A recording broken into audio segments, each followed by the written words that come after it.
aos 9 anos de idade.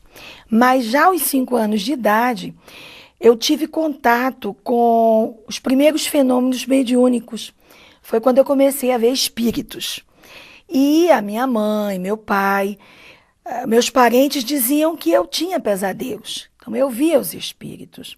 Aos 9 anos, minha mãe teve um problema muito sério de obsessão.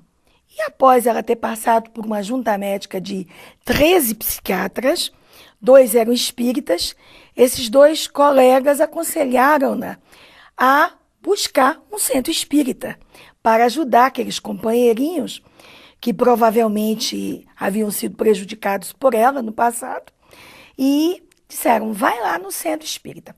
Foi lá que, aos 9 anos de idade, eu tive a oportunidade de conhecer a Federação Espírita Pernambucana, porque eu nasci em Recife, no estado de Pernambuco, e eu acompanhava minha mãe.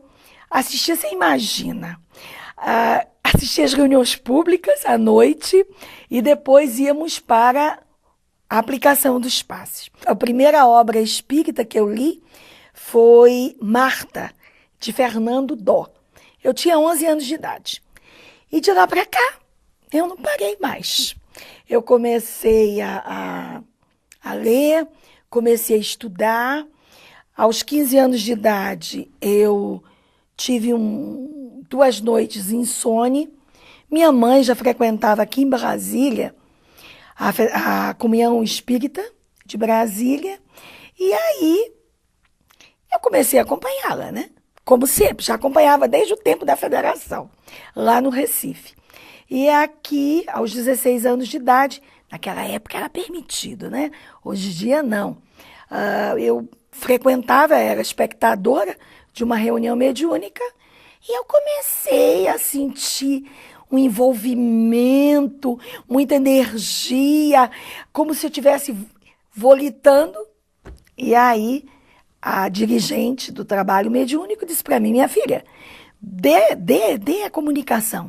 E aí foi que ocorreu a minha primeira psicofonia sobre a natureza.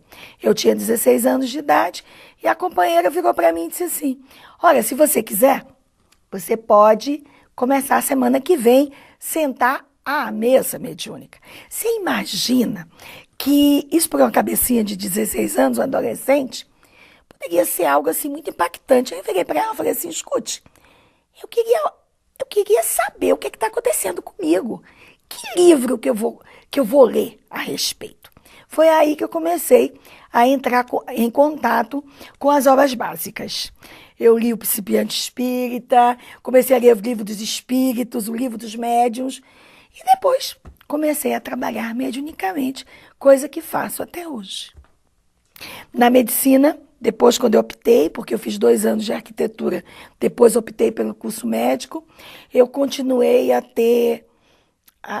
sentir a presença dos amigos espirituais, a ter os fenômenos mediúnicos, de escutar vozes, ter intuição, ser escolhida pelos meus colegas de profissão para dar as notícias das mortes, entre aspas, dos pacientes. E eu nunca esqueço que eu estava no meu primeiro plantão no bloco de cirurgia, lá no Hospital de Sobradinho, e era mais ou menos 2 horas da manhã, os residentes estavam todos em ato cirúrgico, no centro cirúrgico, e chegou uma moça proveniente da zona boêmia, de Planaltina, que tinha um corte muito acentuado aqui no seu lábio superior. E eu escutei nitidamente uma voz me dizer, usa o Mercilene. O Mercilene é um fio que a gente usa para sutura, para costurar, né? Ferimentos, feridas corto-contusa. E eu, que estava no meu primeiro plantão, falei, não vou usar esse fio não, vou usar um outro fio, que era o Catigu. Levei quase 1 hora suturando, costurando o lábio da jovem, que era uma moça jovem, quando o supervisor do plantão saiu do ato cirúrgico, olhou para mim e falou assim, Dena, por que você não usou o Mercilene? E foram muitas experiências dentro da área médica e dentro do trabalho mediúnico e de monitoria e das várias atividades que a gente exerce.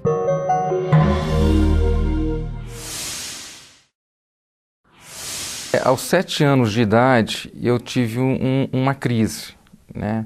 Até então, a gente não sabia do que se tratava. A convulsão ela veio, né, quando eu tinha de 6 para 7 anos, e eu comecei a ir nos médicos para tentar descobrir do que se tratava, porque para a gente foi assim, um choque muito grande, tanto para mim quanto para minha família. E nós fomos em vários médicos e não descobria direito do que se tratava, se era epilepsia, dissetimia cerebral, e as crises elas foram aumentando. Aconteceu que eu fui em vários médicos, dava os remédios, mas elas não cessavam, nem diminuíam nada. Então, eu comecei a fazer vários exames, e esses exames começou a diagnosticar epilepsia.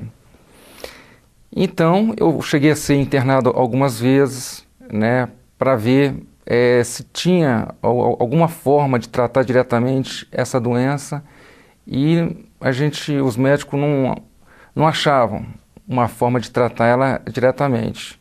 E as crises foram aumentando, e eu descobri, né, através do meu tio, que é médico, um médico amigo dele que se propôs a cuidar de mim, a ajudar, né, para ver se fazia com que essas crises diminuíssem. Na época, ele viu que uma medicação só não fazia efeito, então ele começou a dar várias medicações, que eu até coloquei o apelido de saladinha de remédios. Então era um tanto de manhã, um tanto à tarde e um tanto à noite, que também na época já não estava mais fazendo efeito. Às vezes amenizava as crises, mas elas voltavam com força total, e aí a gente tinha que começar da estaca zero. Nessa época também eu tive que me afastar da escola. Os diretores da escola chamaram os meus pais e pediram para que eu deixasse a escola, porque eu não tinha condições de estudar. Eu estava tendo convulsões na sala de aula, eu tinha convulsões no recreio, na atividade física. Então, assim, e não tinha como eu estar numa sala de aula, porque às vezes eu levantava para pegar uma prova, eu tinha uma convulsão, eu caía no chão, aí os alunos vinham para me ajudar, mas o professor via que a sala ficava muito tumultuada, ou seja, estava difícil. E nessa época, se afastar da escola foi muito difícil também para mim, porque eu gostava muito de estudar, gosto muito de ler, então eu tive que me afastar.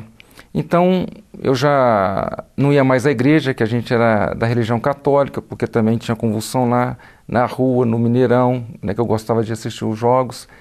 Então, eu fui ficando mais em casa, uma criança mais quieta, falava muito pouco, porque às vezes eu me sentia um pouco revoltado com a situação. E em uma determinada época, um dos médicos falou para minha mãe o seguinte, que nem se a gente tivesse condições de ir para os Estados Unidos fazer uma cirurgia, essa cirurgia não ia ter êxito, porque o meu caso era irreversível, não tinha jeito. Também chocou demais a minha mãe, a todos nós, porque é como se não tivesse mesmo cura, né? E nesta época eu já estava tendo 22 convulsões por dia, ou seja, quase uma convulsão por hora, né? Então, quando chegava algum amigo dos meus familiares e falava uma determinada religião curou fulano, ciclano, os meus pais estavam me levando. Então, assim, além da parte física, me levava, só que assim, o espiritismo até então não tinha aparecido na minha vida, né? Então, chegou um momento assim que eu mantinha minha fé, mas eu já não queria mais saber de ir mais em algum outro lugar, porque eu pensava realmente que o que o médico tinha dito, né, referente que não ter êxito na cirurgia, que realmente o meu caso era um caso perdido. Até que, certo dia, um amigo da família encontrou com a minha avó, e ele perguntou de mim para minha avó, e ela disse o seguinte, ela disse que eu estava mal, que eu, né, crises não estavam cessando, que eu estava fazendo tratamento com o Dr. Cristóvão, mas que não estava tendo êxito. E aí, então, ele, como espírita, né, ele perguntou se poderia encaminhar lá em casa uma equipe, né, de passistas para me aplicar um passe, se teria algum tipo de problema. Aí a minha avó disse que não, ligou para os meus pais, né, e comunicou a eles que iria uma equipe de passistas lá em casa. Bom, chegando lá em casa, né, na semana marcada, apareceu o Geraldo, que não se encontra mais com a gente aqui no plano físico, uma pessoa com um semblante muito bom, e mais duas senhoras. Ele, muito atencioso, conversou com os meus pais, comigo, com muita tranquilidade, e pediu, né, para minha mãe providenciar algum lugar na casa aonde eles, né, pudessem aplicar o passe. Aí foi providenciado, e na hora que ele estava aplicando o passe, eu tive uma crise, né, mas ele manteve a calma, a tranquilidade, aplicou o passe, e depois ele informou para minha mãe que toda semana eles iriam lá em casa aplicar um passe, e que era para ela ficar calma e tranquilidade, que uma coisa positiva que ele tinha visto em mim é a minha fé. Ele notou que eu tinha muita fé. E assim, né, semana após semana, eles iam lá em casa, aplicavam um passe. Certa vez, depois de terminar o passe, ele falou para os meus pais que naquele dia a espiritualidade tinha feito uma cirurgia espiritual em mim. Então, que as minhas crises daquele momento em diante, iria diminuir. E assim, nós ficamos bastante felizes, né? Já com 2 dias depois, as crises começaram a cessar rapidamente, assim, parecia que era um sonho, porque para quem tinha 22 convulsões no dia, daqui a pouco você vai diminuindo, né? Elas assim, gradativamente, até que chegou não ter mais crise, né? A cirurgia, ela chegou ao ponto que eu não tinha mais crise. Até que o Geraldo chegou para mim e falou: Marco, a partir desse momento você já tem condições de ir no centro, tomar o passe lá e assistir palestras. Então eu passei a frequentar o centro, né, assistir palestras, a receber o passe, e naquela época já, né, com os 12 anos, porque a primeira crise foi com 7 anos, já com 12 anos eu comecei no centro a trabalhar na campanha Alta de Souza e na entrega de sopa para as pessoas carentes, lá no centro mesmo, que era feito aos sábados. E daí por diante eu nunca mais deixei o espiritismo. Já morei em várias cidades, já morei em Goiânia, já estou aqui em Brasília há 16 anos e sempre trabalhando, sempre assim, à frente de alguma atividade dentro do centro. E a minha família sempre comigo também. Eu sou casado, tenho 2 filhas, elas também frequentam o centro, a minha esposa também auxilia lá no centro, lá Santíssima Trindade. Então, essa é a minha história.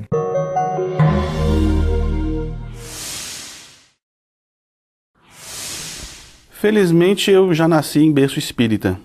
Na época, o meu pai em casa não era, mas ele nunca se importou que a minha mãe fosse, nunca implicou com isso. Então, foi natural para mim conhecer a doutrina espírita e também, felizmente, hoje ele já é espírita também. Então, todos em casa somos espíritas. O exemplo da minha mãe, com certeza, contribuiu para que eu permanecesse na doutrina espírita. Mas a lógica da doutrina espírita é que me fascina muito mais. Ela explica tudo que eu tenho que entender em relação à vida, em relação a Deus, por exemplo. Sem a reencarnação, não conseguiríamos explicar Deus, porque entendemos que Deus é infinitamente bom, justo, misericordioso, sapiente, mas se vivermos uma única vida, como explicar aqueles que nascem em berço de ouro, né? Aqueles que vivem a vida inteira repletos de dificuldades, nascem na miséria mesmo, outros que passam a vida inteira não têm nenhum problema de saúde, enquanto que outros já nascem cheios de dores, cheios de problemas e não vão ter uma vida normal? Como explicar a justiça de Deus escolhendo um para ser assim, outro para ser assado? A questão das benesses materiais, né, que também não se justificam. Outros colocam, está pagando por um erro que um avô, um bisavô tenha cometido. Novamente, não conseguimos explicar Deus. Colocamos Deus como injusto. Por que eu vou pagar pelo erro de outrem? E se há injustiça, então não é Deus. Então Deus não existe. Este é um exemplo. A reencarnação também nos auxilia a entender o porquê estamos passando por isso ou por aquilo, que sem ela também não entenderíamos o porquê de estarmos passando. Então, se a gente for estudar, né, a lógica da reencarnação, o porquê dela e o que significa tudo isso, você consegue entender Deus, você consegue entender a sua vida, né, viver com mais tranquilidade, com mais paz na sua alma, sem querer, né, sem achar que Deus está contra você, sem achar que a vida está contra você, que é muito comum as pessoas acharem isso hoje. É muito comum as pessoas não saberem, né, o que fazer de suas vidas. E a doutrina espírita nos explica, fora da caridade não há salvação. Né, que a gente vive numa lei de sociedade. Então nós temos a lei de sociedade, lei de destruição, lei de construção, as leis morais, enfim, que também nos ajudam a viver, né, a entender o próximo, a entender os nossos familiares. Por que eu nasci nesta família? Por que eu nasci nessa cidade? Por que eu acabei enveredando por essa profissão? Estou nesta empresa? Tudo tem uma explicação, tudo tem um porquê. Porque também o acaso não existe. Senão o acaso seria Deus. Deus seria uma pessoa, um ser inconstante e de novo não seria Deus. Então tudo leva pela lógica a que eu permaneça na doutrina espírita, que eu me aprofunde nos seus ensinamentos, que nada mais é do que o que Jesus trouxe. A doutrina espírita tira o véu, né, das parábolas, dos ensinos que Jesus trouxe há 2000 anos e que naquela época nós não tínhamos condições ainda de entender, né, pelo menos não pormenorizadamente. E hoje a gente já consegue entender. Com Kardec, com Emmanuel, André Luiz e tantos outros que vêm nos auxiliar nas suas psicografias.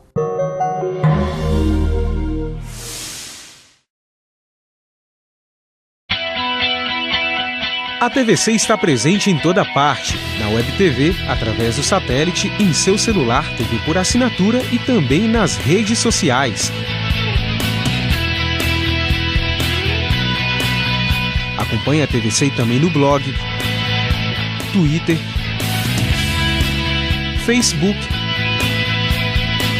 Orkut e YouTube. Agora o maior canal espírita possui acesso rápido, fácil e integrado. Todas essas páginas estão disponíveis em www.tvc.com, no lado esquerdo, na parte inferior do site.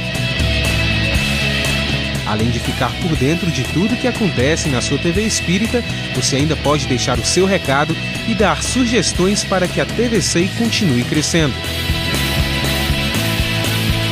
Não fique fora dessa. Participe! Espiritismo e Ecologia. No livro Espiritismo e Ecologia você vai encontrar as diversas afinidades entre a doutrina espírita e a ciência ecológica. O jornalista André Trigueiro relaciona as duas ciências para defender a biodiversidade, o uso sustentável dos recursos naturais, além da conexão desses postulados com o Espiritismo.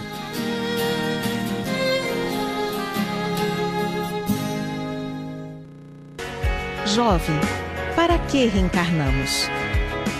Basta não fazer o mal? O que é Deus? O que é ser um homem de bem? Espíritos podem nos influenciar? De onde viemos? O que existe após a morte? Para onde vamos? Busque respostas. Encontre caminhos. Participe da evangelização espírita.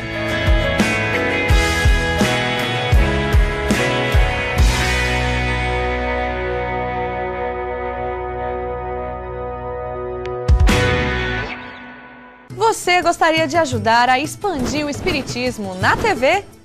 Então aí vai a dica. Você se torna sócio do Clube Amigos do Espiritismo e ajuda a levar a mensagem espírita a muito mais corações.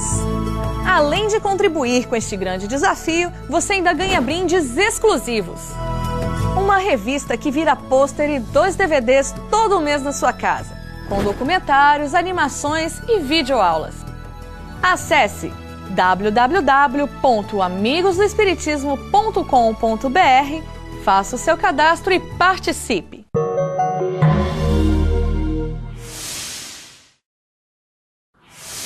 A gente percebe que uma das grandes propostas da doutrina espírita é a sua reforma interior, a tão propalada reforma íntima. E a gente sente a responsabilidade por nós conhecermos a doutrina, por estudarmos a doutrina, por repassarmos a doutrina para as pessoas que estão com a gente. A gente é monitora já há alguns anos. Para os espíritos, né? Isso não é nada. Não é praticamente um segundo, às vezes até menos. E hoje em dia, passado assim, esses anos todos de contato com a doutrina, a nossa preocupação maior está sendo, no momento, de fazer assim, uma reavaliação da nossa vida, dos nossos atos, dos nossos comportamentos, porque nós sabemos que nós, espíritos, fomos criados simples e ignorantes, mas nós somos perfectíveis.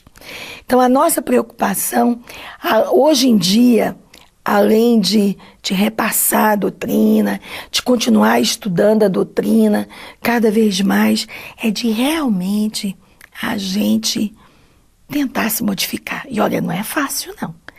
Deixar que o homem velho saia de dentro de nós é bem complicado.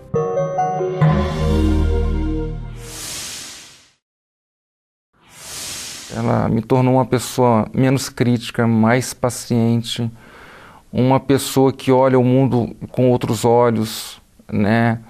Eu evito de fazer qualquer comentário que às vezes antigamente eu poderia fazer. E assim, ela me proporcionou uma coisa que eu gosto muito, porque eu gosto muito de ler e de escrever. Então, através da doutrina espírita, através dos estudos, eu comecei a escrever artigos. Então, eu tenho dezenas de artigos escritos na Revista Cristã de Espiritismo e alguns na Revista Internacional de Espiritismo. E já tenho 4 livros editados. Se não fosse o Espiritismo, possivelmente eu não teria escrito, né, e de alguma forma ajudado as pessoas que leram esses textos. Poderia estar escrevendo, mas de uma outra forma. Então, até nisso a doutrina ela me ajudou, porque quando você vai escrever, você tem que estudar. E quando você está estudando, a primeira pessoa a se beneficiar da leitura é primeiro o escritor, para depois ser o leitor. Então, tudo que eu já escrevi até hoje beneficiou demais a mim, porque eu precisava de ler e eu precisava de estudar muito antes de escrever esses textos. Então, essa doutrina, apesar de eu ter chegado pela dor, eu me sinto uma outra pessoa hoje, bem diferente do que eu seria se não fosse a doutrina espírita. Então, eu só tenho que agradecer a tudo que a espiritualidade fez por mim até hoje.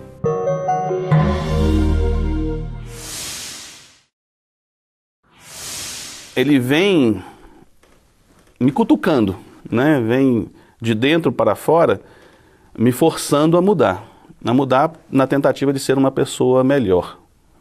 Uma coisa que se destaca muito é em relação ao que eu era, em relação à minha paciência, né? Eu era uma pessoa impaciente. As pessoas diziam que eu não tinha estopim, né? Alguns falam, você tem pavio curto. Eu não tinha pavio. E hoje eu já estou bem melhor em relação a isso. Consigo compreender melhor os meus pais, em função de tudo que eu venho aprendendo, que antes, né, eu acho que é normal de todo adolescente, todo jovem, culpar os pais sobre várias coisas, mas hoje eu os entendo, sei por que fizeram, deram o melhor que podiam, que sabiam, e era o que eu merecia, era o que era melhor para mim. Então, esse relacionamento familiar, isso também me ajuda, a doutrina espírita me ajuda nisso, a entender melhor isso.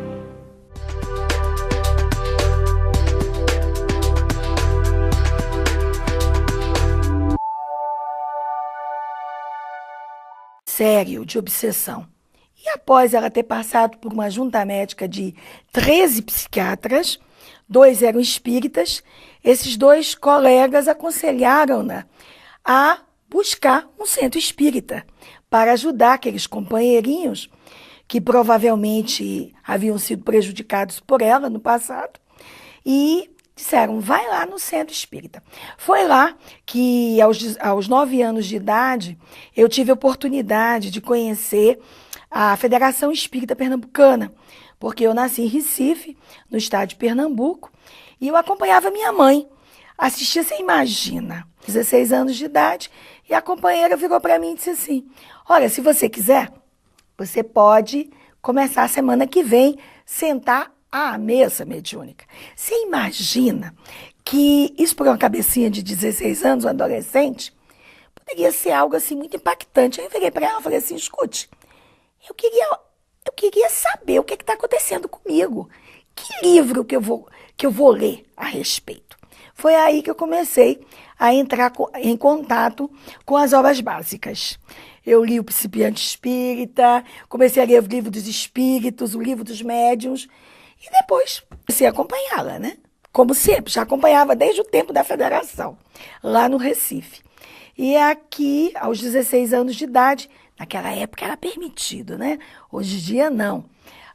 Eu frequentava, era espectadora de uma reunião mediúnica e eu comecei a sentir um envolvimento, muita energia, como se eu estivesse volitando.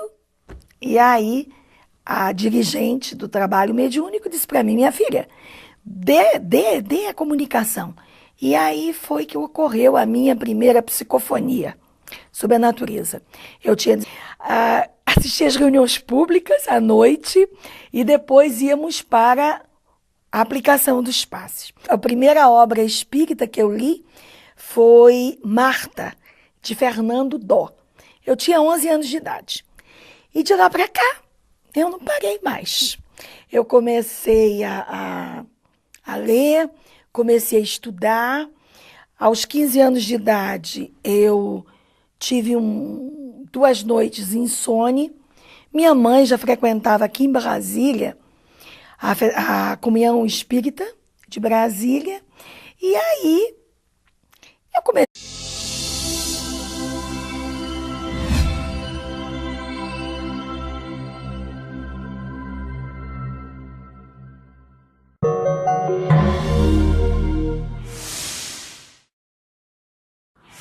Aos 9 anos de idade.